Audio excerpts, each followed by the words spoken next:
So Alec, can you tell us a bit about these deer? They're in an enclosure here, it's about 20 acres, so it is. We try to keep them down to the manageable 25, because otherwise you'd be becoming overpopulated. So you would. There's usually kept about what he called about 3 or 4 stags, and there's an annual cull every year where there's probably, as I say, they calve in June and July, and there would almost certainly be 10 females pregnant at any time. And there's a cull then of about a tenth of a dozen taken out.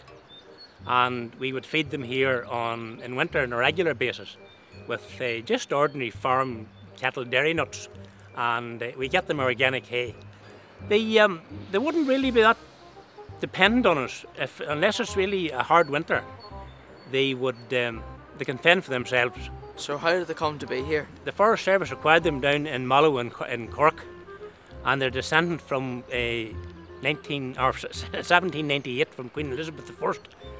And the Forest Service decided to purchase them, that they would make this into a deer park. Is it you, Alec, that looks after the deer? That's right, I look after them on a regular basis, so I do, and particularly in the winter time.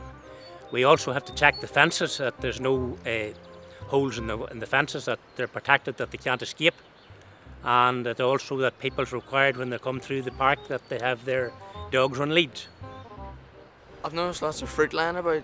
Aye, there's a local integrated school here in Parkanaur Forest, and the kiddies, when they'd be coming over on their day out, they would bring apples and carrots with them. That's why you see so much fruit lying about round. They would come and would feed them on a daily basis. And as I say, what do you call it? They're casting now. You see their hair all dropping off, but the jackdaws and the magpies, they're using that all there, so they're using that for their nests, so they are. When the wee fawns was born, they come out brown, so they do.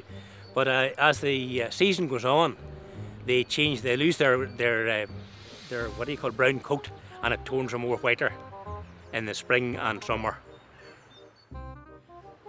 Why don't you come down to Parkanaur yourself and have a nice day out and come and visit the deer yourself? Right, let's go back to the barn.